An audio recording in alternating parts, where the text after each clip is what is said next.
ડીસા નાયબ પોલીસ અધિક્ષક નવીન કચેરીનું જિલ્લા પોલીસ વડાના હસ્તે લોકાર્પણ કરાયું।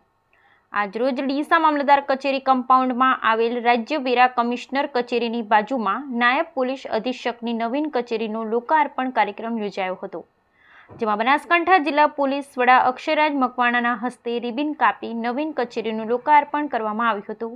આ પ્રસંગે થરાદ ડીવાયએસપી, ડીસા સીપીઆઈ, ડીસા ઉત્તર દક્ષિણ તાલુકા સહિત આસપાસના પોલીસ સ્ટેશનના પીએસઆઈ, પોલીસ સ્ટેશનના પીઆઈ સહિત મોટી સંખ્યામાં પોલીસ સ્ટાફ ઉપસ્થિત રહી અને જિલ્લા પોલીસ વડા અક્ષયરાજ મકવાણાનું સ્વાગત સાથે સન્માન કરવામાં આવ્યું હતું।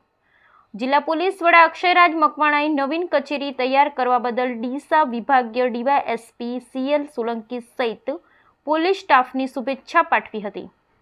સાથે ડીવાયએસપી કચેરીમાં આવતા અરજદારો માટે પણ વેઇટિંગ વ્યવસ્થા ઊભી કરવા માટે ભલામણ કરી હતી।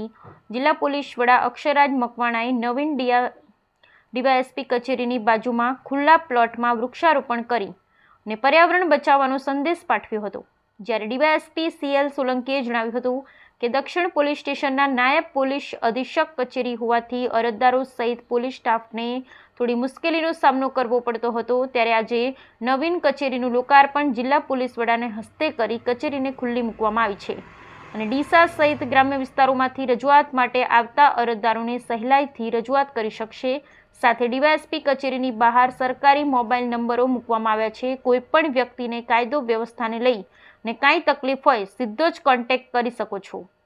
પોલીસ હંમેશા જનતાની સેવા માટે છે। જિલ્લા પોલીસ વડા અક્ષયરાજ મકવાણાએ પણ ડીવાયએસપી સીએલ સોલંકી સહિત પોલીસ સ્ટાફને પ્રજાની સેવા માટે કરેલ સુંદર કામગીરીને લઈને અભિનંદન પાઠવ્યા હતા, જ્યારે ડીસા ટીસીડી ફાર્મ મેદાનમાં નાયબ પોલીસ અધિક્ષકની કાયમી નવીન કચેરીની બિલ્ડિંગ માટે મંજૂરી મળી ગઈ છે।